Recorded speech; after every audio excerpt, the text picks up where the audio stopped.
ఈ ఋతధ్వజుని తండ్రి రాజ్యపాలన చేస్తున్నాడు. ఆయన రాజ్యపాలన చేస్తుండగా ఒక్కసారి ఆయన దగ్గరికి ఒక మహర్షి వచ్చాడు. ఆయన పేరు గాలవుడు. ఈ గాలవుడు అనే మహర్షి చాలా గొప్ప వ్యక్తి, దాని అనుమానం ఏం లేదు. మునికుమారులందరికీ కూడా విద్యాబోధ చేస్తూ ఆశ్రమాన్ని ఏర్పరచుకొని తన ఆశ్రమంలో యజ్ఞయాగాదులు నిర్వహిస్తూ నిత్యాగ్నిహోత్రుడు ఆయన. నిరంతరం అగ్నిని ఆరాధిస్తూ విద్యాబుద్ధులు అందిస్తూ చక్కగా జీవిస్తున్నాడు. లోకక్షేమాన్ని కోరి ఆయన ప్రతిరోజు యజ్ఞం చేస్తాడు. మన కోసం యజ్ఞం చేసుకోవడం వేరు, మనకేదో లాభం కలగాలని, రాజ్యం రావాలనో, లేకపోతే ఇంకేదో పదవి రావాలనో, లేకపోతే ఇంకేదో సంపద రావాలనో సంకల్పం చెప్పి చేసుకోవడం వేరు. ఆ కామ్య వ్రతం అంటారు దాన్ని. కామ్య వ్రతం కాకుండా నిష్కామంగా ఆయన నిరంతరం యజ్ఞాలు, యాగాలు, పూజలు అన్నీ చేస్తుంటాడు. అయితే ఒకసారి ఆ గాలవముని ఈ శత్రుజిత్తు రాజుగారి దగ్గరికి వచ్చాడు. వచ్చేసి అనమాట మహర్షి వస్తే గౌరవించేవాడు. ఆ కాలం చాలా గౌరవించేవాడు. ఎంత గొప్ప రాజు అయినా సరే ఆయనకు అర్ఘ్యపాద్యాలు ఇచ్చి ఆయనకు నమస్కారం చేసి కూర్చోబెట్టి, స్వామి మీకేం కావాలో చెప్పండి అని చెప్పేసి అడిగేవాడు. అలాగే శత్రుజిత్తు మహారాజు కూడా ఆ గాలవ మహర్షికి నమస్కారం చేసి, నమస్కారం చేసి రండి అని చెప్పేసి ఆహ్వానించి అర్ఘ్యపాద్యాలు ఇచ్చి కూర్చోబెట్టి పళ్ళు ఫలాలు అవన్నీ ఇచ్చేసి, ఆతిథ్యం ఆయన ఏం స్వీకరిస్తాడో వాటిని ఇచ్చేసి కూర్చున్న తర్వాత అన్నాడు, అయ్యా మహానుభావ మీరు వచ్చారు ఏమిటి? ఆయన వస్తూ ఒక గుర్రాన్ని తీసుకొచ్చాడు. అది బయట ఉంది. అప్పుడు అని చెప్పాడు ఆ గాలవుడు, ఏం లేదు మహారాజా, నేను రోజు యజ్ఞయాగాలు చేస్తున్నాను, తపస్సు చేసుకుంటున్నాను. కొంతకాలం తపస్సుకు, కొంతకాలం యజ్ఞయాగాలకు, కొంతకాలం పిల్లలకు విద్యాబోధనకు, ఇలా నా సమయం గడుస్తుంది. ఎవరికైనా ఒక టైం టేబుల్ ఉండాలి లైఫ్లో. ఏదో సమయంలో ఏదో ఒకటి చేస్తాం కదా, ఏం చేయకుండా ఖాళీగా ఉండవు. అందుకోసం ఇలా చేస్తూ ఉండగా ఈ మధ్య ఒక రాక్షసుడు, పాతాళకేతు అనే రాక్షసుడు వచ్చేసి, ఓ దానవుడు వచ్చేసి, పేరు కూడా చెప్పాడు అప్పుడు, తర్వాత తెలుస్తుంది మనకు. ఓ దానవుడు వచ్చేసి మా యజ్ఞాలకు, తపస్సుకు భంగం కలిగిస్తున్నాడు. దానివల్ల చాలా ఇబ్బంది ఏర్పడింది. ఏం చేయాలో తోచలేదు. వాడు కనిపించకుండా ఏదో చేస్తాడు. మొత్తం గందరగోళం చేసిపోతున్నాడు. పిల్లలంతా కూడా భయపడుతున్నారు అని చెప్పేసి, పిల్లలంతా చదువుకునే విద్యార్థులు ఉంటారు కదా, మునికుమారులు, వాళ్ళంతా భయపడుతున్నారు. నాకు భయంగానే ఉంది. ఏ రాత్రి వస్తాడో, ఏం చేస్తాడో, నాకు కనిపించకుండా వచ్చి తీసుకుపోయేవాడు నన్ను కూడా తీసుకుని వెళ్ళిపోయి ఎక్కడో పడేయచ్చు. కాబట్టి మా ఆశ్రమ విధులు సాగకుండా చేస్తున్నాడు. దానివల్ల నాకు చాలా విచారం కలిగి బాధపడుతూ కూర్చున్నాను. 2 రోజులు చాలా విచారంగా ఉన్నాను. కార్యక్రమాలు నిర్వహిస్తున్నా, వాటి మీద మనసు లేదు. దుఃఖిస్తూ కూర్చున్నాను. అలా దుఃఖిస్తూ కూర్చున్న సమయంలో మా ఆశ్రమంలోకి ఆకాశంలోంచి ఒక అశ్వం వచ్చేసింది, గుర్రం. ఆ అశ్వం వచ్చేసింది. నేను చూసి ఆశ్చర్యంగా చూశాను. పైనుంచి అశ్వం రావడం ఏంటి అని అనుకున్నాను. గుర్రాలు వస్తే భూమి మీద తిరుగుతాయి, అరణ్యంలో తిరుగుతాయి, అక్కడి నుంచి రావచ్చు, జంతువులు తిరుగుతుంటాయి, ఇవన్నీ తిరుగుతుంటాయి. సరే ఆశ్రమంలోకి గుర్రం వచ్చిందిలే, గుర్రం వదిలేసారి వచ్చిందిలే అనుకుంటాం. కానీ పైనుంచి వచ్చింది. పైనుంచి వచ్చి కిందికి దిగేసరికి నాకు చాలా ఆశ్చర్యం వేసి, ఇదేంటి ఈ గుర్రం వచ్చింది ఏంటి అని చెప్పేసి అనుకొని ఒక్కసారి ఆ దుఃఖాన్నంతా దిగమింగి ధైర్యంగా ఉండి, ఏమిటి స్వామి ఏదో లీల ఉన్నట్టుంది, భగవంతుడు ఏదో నాకు సంకేతాన్ని ఇస్తున్నాడు. ఎందుకంటే నేను బాధపడుతున్నాను రాక్షసుని ద్వారా. అప్పుడు అట్లా అనుకుంటుండగానే సురభి అంటే కామధేను అండి. ఆ సురభి స్వర్గం నుంచి మాట్లాడింది. అది ఆకాశవాణి ద్వారా ఇలా వినిపించి, ఆకాశవాణి ద్వారా మాటలు వినిపిస్తున్నాయి. నీకేం కనిపించట్లేదు, కానీ ఆకాశం నుంచి మాటలు వినబడుతున్నాయి. అందుకే రేడియోకి ఆకాశవాణి అని పేరు పెట్టారు. ఆకాశవాణి విజయవాడ కేంద్రం, ఆకాశవాణి హైదరాబాద్ కేంద్రం అని చెప్తుంటారు. ఆకాశవాణి అంటే మనకు కనబడకుండా వినిపించే మాట. మనిషి కనిపించరు, వాళ్ళ మాట మాత్రం వినిపిస్తారు. కాబట్టి ఆ ఆకాశవాణి నుంచి మాటలు వినిపిస్తున్నాయి. నాయన గాలవ మహర్షి, నువ్వు చాలా దుఃఖపడుతున్నావు, బాధపడుతున్నావు. నీ యజ్ఞయాగాదులకు తపస్సు భంగం అవుతుందని చెప్పేసి చాలా విచారంగా ఉన్నావు. నీ మునికుమారులకు కూడా విద్యాభంగం జరుగుతున్నామని చెప్పి తాపత్రయపడుతున్నావు. అలాగే నిత్యం చేసే కార్యక్రమాలు కూడా ఆటంకం కలుగుతుందని చెప్పేసి ఆలోచిస్తున్నావు. అందువల్ల ఈ గుర్రం నీ దగ్గరికి వచ్చింది. దీని పేరు కువలయం. ఈ అశ్వం పేరు కువలయం అని చెప్పింది ఆకాశవాణి. కువలయం, దీన్ని నువ్వు ఈ అశ్వాన్ని తీసుకెళ్ళి శత్రుజిత్తు మహారాజు గారికి ఇవ్వు. ఆయన కుమారుడు పరమ సమర్థుడు, యువకుడు. ఆయన ఈ అశ్వాన్ని ఉపయోగించి నీ ఆశ్రమాన్ని అంతా కాపాడతాడు. అశ్వం మీద వచ్చేసి తిరుగుతాడు. ఈ అశ్వం సామాన్యమైనది కాదు. ఇది భూమిలో ఎక్కడైనా తిరగలదు. భూమిలోనే కాదు, ఆకాశంలో తిరగలదు, పాతాళంలోకి వెళ్ళగలదు, జలంలోకి కూడా ప్రవేశించగలదు. ఇది దైవదత్తమైన అశ్వం. దీని పేరు కువలయం అని మళ్ళీ ఆకాశవాణి చెప్పి, ఇక నీ కష్టాలు తొలగిపోతాయి, నువ్వు దుఃఖించాల్సిన అక్కర్లేదు. ఎవరైతే యజ్ఞయాగాది సత్కర్మలు చేస్తూ లోకం కోసం తపన పడుతుంటారో అలాంటి వాళ్లకు ఎలాంటి నష్టం జరగదు, కష్టం జరగదు. నీ కొంత జరగాల్సింది జరిగింది కాబట్టి నువ్వు ఇప్పుడు ఏం బాధపడకు. ఈ అశ్వాన్ని తీసుకొని వెళ్ళి ఆ రాజుగారికి ఇచ్చి చెప్పు, ఋతధ్వజ మహారాజు గారిని నీ వెంట పంపిస్తామని చెప్పు అని చెప్పేసి నాకు ఆకాశవాణి వినిపించింది మహారాజా. అందుకే అశ్వంతో సహా వచ్చాను నేను, అశ్వం అక్కడ ఉంది బయట అని చెప్పి చూపించాడు. అప్పుడు చాలా శత్రుఘ్న మహారాజు అనుకున్నాడు, చాలా గొప్ప విషయం ఇది. దైవదత్తమైన అశ్వం అంటే సామాన్యమైనది కాదు కదా. అది ఎక్కడి నుంచో భూమి మీద అక్కడ తిరుగుతూ వచ్చిందంటే ఏదో మామూలు గుర్రం వచ్చిందిలే అనుకుంటాం. ఇది ఆకాశం నుంచి వచ్చింది కాబట్టి ఆకాశవాణి కూడా చెప్పింది. అందువల్ల నా కుమారుని నేను పంపిస్తాను, ఇబ్బంది ఏం లేదు అని చెప్పని ఋతధ్వజుని పిలిచాడు. నాయన కుమార అనగానే వచ్చేసాడు. ఆ మునీశ్వరుడు నమస్కారం చేశాడు. నాయన, వీరు నిన్ను తీసుకెళ్దామని అనుకుంటున్నారు. నీకు గుర్రపు స్వారీ, యుద్ధ విద్యలు అన్నీ నేర్పించాను, నీకు అన్నీ వచ్చు. నువ్వు వెళ్ళి ఆశ్రమాన్ని కాపాడాలి, వెళ్తావా అని అడిగాడు. అదేంటి నాన్నగారు వెళ్తావా అంటారు, ఆదేశం ఇవ్వండి, తప్పకుండా వెళ్తాను. ఒక మహర్షికి కష్టం వస్తే మన రాజ్యంలో మహర్షికే కాదు ఏ మనిషికి కష్టం వచ్చినా ఆదుకోవాల్సిన బాధ్యత రాజుది. మీరు ఆదేశిస్తే నేను వెంటనే వెళ్తానని చెప్పేసి తండ్రి గారికి అతను చెప్పాడు ఋతధ్వజుడు. అలా ఆయన చెప్పగానే ఈ గాలవుడు అశ్వాన్ని ఆయనకు అప్పచెప్పి ఋతధ్వజునికి మీరు అశ్వం మీద రండి, నేను వెళ్ళిపోతానని చెప్పేసి ఆయనకు అశ్వాన్ని అప్పచెప్పి వెళ్ళిపోయాడు. ఇలా ఋతధ్వజుడు గాలవుని అశ్వం మీద ప్రయాణమై ఆశ్రమానికి వెళ్ళిపోయాడు. గాలవుడు కూడా ఆశ్రమానికి వచ్చేసాడు. ఆ రోజు నుంచి చక్కగా దాన్ని కాపలాగా వస్తున్నాడు, ఎలాంటి ఇబ్బంది లేకుండా చూసుకుంటున్నాడు. ఆయనకి ఎలాంటి ప్రాబ్లం రాకూడదు. యజ్ఞయాగాలు సాగుతున్నాయి, మునికుమారుల విద్యాభ్యాసం సాగుతుంది, వచ్చే అతిథులు వస్తున్నారు, వెళ్ళేవాళ్ళు వెళ్తున్నారు. ఆయన లోకక్షేమం కోసం ఏ ఏ కార్యక్రమాలు చేస్తున్నారో ఏ కార్యక్రమానికి ఇబ్బంది లేకుండా ఆ కార్యక్రమాలని నిర్వహిస్తున్నారు. ఇలా చాలా కాలం గడిచింది. ఈయన గుర్రం మీద కూర్చుంటాడు. ఎట్లాంటి గాల్లో వెళ్ళినట్టుగా ఉంటుంది ఆ గుర్రం, సామాన్యమైన గుర్రం కాదు.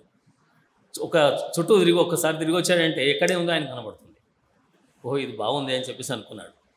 అలా ఆ ఋతధ్వజుడు ఆ కువలయం అనే అశ్వం మీద తిరుగుతుండడం చేత ఆ రాజు పేరే మారిపోయాడు.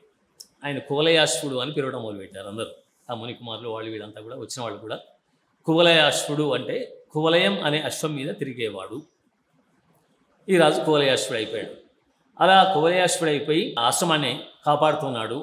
అలా ఆశ్రమ రక్షణ చేస్తుండగా ఒకనాడు ఓ రాక్షసుడు ఉన్నాడు కదా, వాడు ఎన్నో రావడానికి కుదరలేదు అనుకున్నాడు. చూశాడు ఈయన కాపాడుతున్నాడు, నేను రాక్షస రూపంలో వెళ్ళడానికి వీల్లేదు, ఇప్పుడు వేరే రూపంలో వెళ్ళాలి అని చెప్పి అనుకున్నాడు. వాడి పేరు పాతాళకేతు అనే రాక్షసుడు. ఆ పాతాళకేతు అనే రాక్షసుడు, ఆ దానవుడు సూకర రూపంలో వచ్చాడండి. సూకరం అంటే అడవి పంది, పంది రూపంలో వచ్చాడు. వరాహం, పంది, సూకరం పేర్లు రకరకాలు ఉంటాయి కదా పర్యాయ పదాలు. దాంట్లో సూకర రూపంలో ఆ దానవుడు వచ్చేసి అంత అల్లకల్లోలం చేయడం మొదలుపెట్టాడు. ఈయనేమో పైన తిరుగుతూ కాపలాగా వస్తున్నాడు, రాక్షసు పై నుంచి వస్తూ చూద్దామని చెప్పేసి. వాడు వరాహ రూపంలో కింది నుంచి వచ్చాడు ఆశ్రమంలోకి. ఆశ్రమంలోకి వచ్చేసి అక్కడ ఆ విధులకన్నిటికీ ఆటంకం కలిగిస్తున్నాడు. యజ్ఞ విధులకు, అక్కడ చదువుకునే పిల్లలకు, వాళ్ళంతా పెద్ద హాహాకారాలు చేస్తున్నారు, పెద్దగా అరుస్తున్నారు పిల్లలంతా కూడా. అబ్బో పంది వచ్చేస్తుంది, పరిగెత్తి వస్తుంది అని చెప్పి భయపడుతున్నారు, వణికిపోతున్నారు. అది మామూలు పందిలాగా లేదు, మామూలు వరాహంలాగా లేదు, అది చంపేస్తుందేమో అంత భయం కలిగేది. ఇప్పుడు కుక్కలను చూస్తే చిన్న పిల్లలు భయపడ్డట్టుగా ఆ వరాహాన్ని చూస్తే కూడా వణికిపోతున్నారు. వణికిపోయి పెద్దగా అరుస్తుంటే మునీశ్వరుడు నాయన ఋతధ్వజ అన్నాడు. అనగానే ఋతధ్వజుడు కింది వైపు చూశాడు. సో సూకరం వచ్చేసింది. ఆ సూకరము గమనించి ఓహో వీడు ఈ రూపంలో వచ్చాడా, మీ సంగతి చూద్దామని చెప్పేసి అనుకొని ఆయన గుర్రాన్ని కిందికి దింపి, అది గాల్లో పోతుంది ఆకాశంలో పోతుంది చెప్పింది కదా ఆకాశవాణి, ఎక్కడైనా తిరగలుగుతుంది, భూమి మీదకి దింపేసి ఈ సూకరం వెంట పడ్డాడు. అది వేగంగా బయటికి పరిగెత్తి, ఇంకా చంపుతాడని భయం ఉంటుంది సహజం కదా. ఈయన ధనుర్బాణాలు ఎక్కువ పెట్టి ఆ సూకరాన్ని ఆ గుర్రం మీద అనుసరించడం మొదలుపెట్టాడు. అది ముందు, ఈయన వెనకాల వెళ్తున్నాడు. చాలా దూరం వెళ్ళినా కూడా అది నిలబడటం లేదు. ఆ వేగాన్ని గుర్రంతో సమానంగా పరిగెడుతుంది. ఇదేమిటి, ఈ వరాహానికి ఇంత శక్తి ఎక్కడి నుంచి వచ్చిందని ఒక్కోసారి ఆయనే ఆలోచనలో పడ్డాడు. ఇంతటి శక్తి కలిగిన వరాహాలు ఉంటాయి ఎక్కడైనా, ఇది సాధ్యమేనా అని చెప్పేసి అనుకున్నాడు. కానీ రాక్షసుల మాయ అట్లాగే ఉంటుంది. దేవమాయ, రాక్షస మాయ 2 రకాల మాయలు ఉంటాయి. వాళ్ళు కామరూపులు, ఏ రూపాన్నైనా ధరిస్తారు, ఏ రకంగా అయినా చేయగలుగుతారు. వాడు అటు వెళ్ళినట్టు వెళ్ళి ఇటు వచ్చినా రావచ్చు. అందుకోసం జాగ్రత్తగా గమనిస్తూ ఆ శూకరాన్ని కొంత దూరం పోయిన తర్వాత తన బాణంతో డైరెక్ట్ కొట్టేశాడు. దానికి తగిలిందో లేదో తెలియదు, అక్కడ ఒక గొయ్యి ఉంది, గొయ్యి. ఆ గోతిలో దూకేశాడు. ఆ వరాహం దూకేసింది. ఆ శూకరం దూకేసరికి ఈయన అనుకున్నాడు ఇంకా బయట ఇది దొరకదు, లోపలికి వెళ్ళిపోయింది, దీనికి ఏదో ఇక్కడ సొరంగం ఏదో ఉన్నట్టుందని చెప్పేసి తను గుర్రంతో సహా లోపల దూకేశాడు. అలా ఈ కులయాశ్వుడు లేదా రథధ్వజుడు, పాత పేరైతే రథధ్వజుడు, కులయాశ్వుడు ఆయన కూడా గోతిలో దూకేశాడు, గర్తంలో దూకేశాడు. ఆ గర్తం ఎక్కడ దాకా ఉంది అంటే ఎంత లోపల ఉందో తెలియటం లేదు. లోపలికి వెళ్తూనే ఉన్నాడు. కొంత దూరం పోయిన తర్వాత శూకరం కనిపించలేదు. ఇదేంటి, దీన్ని చంపుదామని వచ్చాను నేను, ఎక్కడికో వెళ్ళి వస్తున్నా అని చెప్పేసి లోపల దాకా వెళ్ళాడు. అతల వితల సుతల తలాతల రసాతల మహాతల పాతాళలోకం దాకా వెళ్ళాడు. రసాతలం కింద పాతాళలోకం ఉంటాం. అబ్బా ఇంత దూరం వచ్చాం, శూకరం ఎక్కడికి మాయమైనట్టు అని చెప్పేసి కొంచెం విచారిస్తున్నాడు. ఒక్క నిమిషం ఆగి చూశాడు. చూసేసరికి మహానగరం కనిపించింది. ఆయన పాతాళంలో మహానగరం కనిపించింది, బ్రహ్మాండంగా వెలుగుతూ ఉంది. ఇదేంటి, పాతాళంలో కూడా ఇంత వెలుతురుంటుందా అనుకున్నాడు. అక్కడ కూడా ఉంటారు కదా, నాగులోకం ఉంటుంది, పాతాళంలో రాక్షసులు ఉంటారు, మనుషులు ఉంటారు, అందరూ ఉంటారు, అన్ని రకాల ఇవి ఉంటాయి లోకంలో. కాబట్టి చూశాడు. శాపోషాత్తు వచ్చిన మనుషులు ఉంటారు, మనుషులు అంటే మామూలు మనుషులు, భూమి మీదే ఉంటాం మనం, మర్చులం కాబట్టి ఈ మృతిక మీదనే మనం ఉంటాం. మృతిక అంటే మట్టి, మర్చులు అంటే మరణం ఉన్నవాళ్ళం. దేవతలకు మరణం ఉండదని చెప్తారు, కానీ వాళ్ళ పుణ్యం పూర్తి అయితే మాత్రం మళ్ళీ జన్మ ఎత్తాల్సిందే. రాక్షసులు కూడా అంతే, వాళ్ళ పుణ్యం ఉండదు, చేసేది పాపాలే చేస్తారు, అందుకే రాక్షసులను పేరు పెట్టారు. దానవులు, ధనువు అనే ఆవిడకి పుట్టిన వాళ్ళు దానవులు, దితికి పుట్టిన వాళ్ళు దైత్యులు. మనం ఏ పేరుతో పిలిచినా వాళ్ళ పనులన్నీ కూడా రాక్షస గుణాలు కలిగి చేస్తుంటారు. సరే, ఏదేమైనా మొత్తానికి ఈయన ఆ నగరంలో ఈయన కూడా దిగిపోయాడు గుర్రంతో సహా దిగేసరికి ఆశ్చర్యం వేసింది. ఆ నగరాంతా తిరుగుతున్నాడు, చూస్తున్నాడు, ఎవరు కనిపించట్లేదు. మంచి మెడలు ఉన్నాయి. ఈ మెడలు ఎవరు ఉంటారు, ఈ నగరం ఏమిటి, ఇది మాయానగరమా, రాక్షసులు కల్పించిందా, లేకపోతే నిజమైందా, సందేహం వచ్చింది ఆయన. అయినా సరే తెలుసుకోవాలి, అసలు వచ్చిన లోపల అక్కడ దాకా వచ్చాడు కదా, ఈ శూకరం ఏమైంది, ఈ పంది ఎక్కడ పోయింది, వచ్చిన వరాహం అక్కడ మాయమైపోయింది, ఈ నగరం ఇక్కడి నుంచి వచ్చింది, ఈ పట్టణం ఏమిటని చెప్పేసి మొత్తం తిరగడం మొదలుపెట్టాడు. ఎంతకాలం తిరిగాడో తెలియలేదు ఆయన. ఆ గుర్రం మీద తిరుగుతూనే ఉన్నాడు.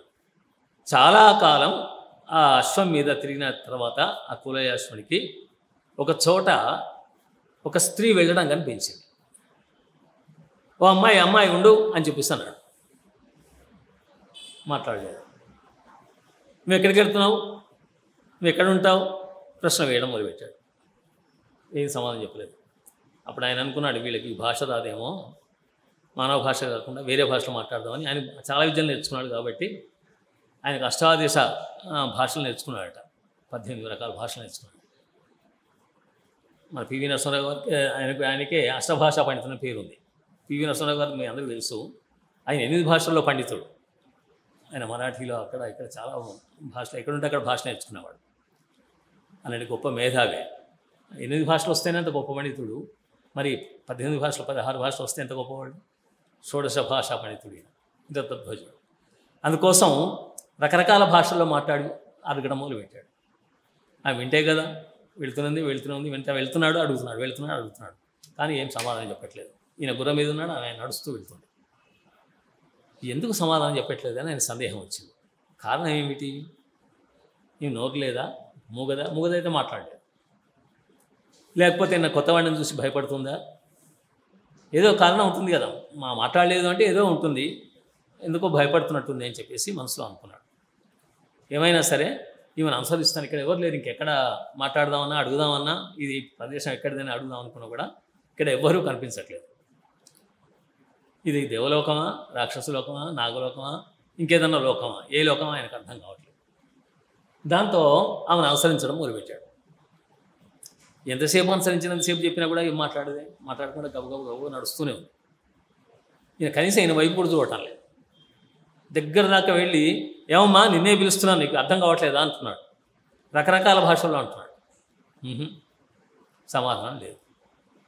అప్పుడు అనుకున్నారు, ఈమె నాతో మాట్లాడదు, ఇంకా అయిపోయిందని చెప్పేసి అనుకున్నాడు. ఒక్క క్షణం ఇట్లా ఆగాడో లేదో ఆమె మేడలోకి వెళ్ళింది. అక్కడ మేడ వచ్చి పెద్ద మేడ ఉంది, బిల్డింగు. ఆ పెద్ద భవనంలో ప్రవేశించింది. ఓహో, ఈ భవనంలో ఉంటుందేమో, లోపల వేరే వాళ్ళు ఉంటారు కదా, ఇక నాకు ఇప్పుడు తెలుస్తుంది విషయం, ఏంటి ఇక్కడికి వచ్చామని చెప్పేసి అనుకొని ఈయన నెమ్మదిగా బయలుదేరి గుర్రంతో ఆ మేడ దాకా వెళ్ళాడు. వీళ్ళ గుర్రాన్ని బయట వదిలేసి తను కూడా నడిచి నెమ్మదిగా వెళ్ళడం మొదలుపెట్టాడు. ఆ భవనం కూడా చాలా ఉన్నతంగా ఉంది. మెట్లు ఎక్కుతున్నాడు. ఇప్పుడైతే లిఫ్ట్లు ఉన్నాయి మనకు. 20 అంతస్తులో, 50 అంతస్తులో, 100 అంతస్తులైనా హాయిగా లిఫ్ట్లో వెళ్ళిపోతున్నారు. అప్పుడు ఆ సౌకర్యాలు లేవు కదా, మెట్లు ఎక్కాల్సిందే. మెట్లు ఎక్కుతున్నాడు, తిరుగుతున్నాడు, తిరుగుతున్నాడు. ఈమె ఎక్కడికి వెళ్ళింది ఇంతకు? ఇక్కడ ఎవరు కనిపించట్లేదు. ఈ భవనం ఏమిటి? ఇది మాయాభవనం అయితే కాదు కదా అని చెప్పేసి రకరకాల ఆలోచిస్తూ లోపల దాకా వెళ్ళాడు. లోపల దాకా వెళ్ళిన తర్వాత అక్కడ బ్రహ్మాండంగా వెలుతురు కలిగి, అద్భుతమైనటువంటి కాంతివంతమైనటువంటి ముఖం కలిగి ఒక స్త్రీ కూర్చొని ఉంది. ఆమె చూసి ఈమె దేవకన్య కాబోలు అనుకున్నాడు. ఆమె చూస్తేనే ఆశ్చర్యం ఇస్తుంది ఆయనకు, ఇంత అందంగా కన్నా అని చెప్పి అనుకున్నాడు. రాకుమారుడు భూలోకంలో చాలామంది చూశాడు, స్త్రీలను చాలామంది చూశాడు. ఆ స్త్రీ చాలా అందంగా కనబడుతుంది, రతీదేవి కంటే అందంగా ఉంది అని చెప్పేసి ఆశ్చర్యపోతున్నాడు. ఒకసారి ఈయన ఆశ్చర్యపోతూనే నెమ్మదిగా దగ్గర దాకా వెళ్దాము, అడుగుదాం ఎవరు ఈమె అని చెప్పేసి అనుకున్నాడు. అనుకోని ఇంకా 2 అడుగులు ముందుకేసాడు. ఆమె అలాగే చూస్తుంది ఆశ్చర్యపోయి. చూస్తుండగా ఈయనకి ఆశ్చర్యం కలిగింది, ఇదేమిటి ఈమె ఇట్లా చూస్తుంది, ఇక్కడ వాళ్ళు ఎవరితో మాట్లాడరా ఏమిటి అని అనుకున్నాడు. అయినా సరే నేను తెలుసుకుంటానని చెప్పేసి కొంచెం ముందుకెళ్ళేసరికి ఒక్కసారి ఆమె మోహంలో పడిపోయి మూర్ఛపడిపోయింది. మూర్ఛ వచ్చేసింది ఆమె. ఒక్కసారిగా మూర్ఛ వచ్చి కింద పడిపోయింది. కింద పడిపోయేసరికి ఈయన చాలా బాధపడ్డాడు, ఇదేంటి ఇలా పడిపోయింది, స్పృహ లేదు అని అనుకుంటుండగానే ఆ పక్క నుంచి ఇంతకుముందు ఎవరైతే మనిషి ఆడ మనిషి వచ్చిందో ఆ ఆడమనిషి పక్క నుంచి వచ్చేసి వీవన పట్టుకొచ్చింది, విసనకర్ర పట్టుకొచ్చి ఆమెకు విసరడం మొదలుపెట్టాడు. మనలాగా ఫ్యాన్ చూసుకోవడానికి అప్పుడు ఆ సౌకర్యాలు లేవు. ఆ లోకంలో మరి ఫ్యాన్లోనే మాట ఉందో లేదో మనకు తెలియదు. ఇలాంటి గాలి రావడానికి అవకాశాలు లేవు. ఆమె పడిపోయింది అని చెప్పేసి నా స్నేహితురాలని చెలికత్త అని చెప్పేసి ఆమె వచ్చి పరిగెత్తి వచ్చి ఆమెకు విసరడం మొదలుపెట్టాడు. ఈయన చూడలేదు. పడిపోయిన తర్వాత చూసి అప్పుడు అనుకున్నాడు, ఓహో ఈమె నాకు వీధిలో నడుస్తూ కనిపించిన ఈవిడే కదా, ఎట్లా వచ్చింది ఇంత పైకి, ఇంత గబగబా ఎట్లా వచ్చింది కానీ సందేహాలు కలుగుతున్నాయి. అసలు ఎవరు ఈమె, అసలు పడిపోయిన ఆమె ఎవరు? ఈమె మామూలు మా స్త్రీలాగా ఉంది, ఆమె అట్లా లేదు, అద్భుతమైనటువంటి తేజస్సు, గొప్ప తేజస్సు, అది దేవకన్యలాగా ఉంది అని చెప్పేసి ఆశ్చర్యపోయి తర్వాత నెమ్మదిగా పలకరించాడు. అమ్మా మీరెవరు అని అడిగాడు. ఆమె విసనకర్రతో విసురుతూనే ఉంది. కాస్త దగ్గరికి వెళ్ళాడు. మరీ దూరం నుంచి మాట్లాడదేమనుకుని దగ్గరికి వెళ్ళి, దయచేసి ఒకసారి మాట్లాడమ్మా, ఏమిటిది, ఎందుకు ఆమె పడిపోయింది, నువ్వెవరు, ఆమెకి ఎందుకు విసురుతున్నావు విసనకర్రతో, అసలు జరిగింది ఏమిటి అని అడిగాడు. అప్పుడు ఆమె తల ఎత్తి చూసింది.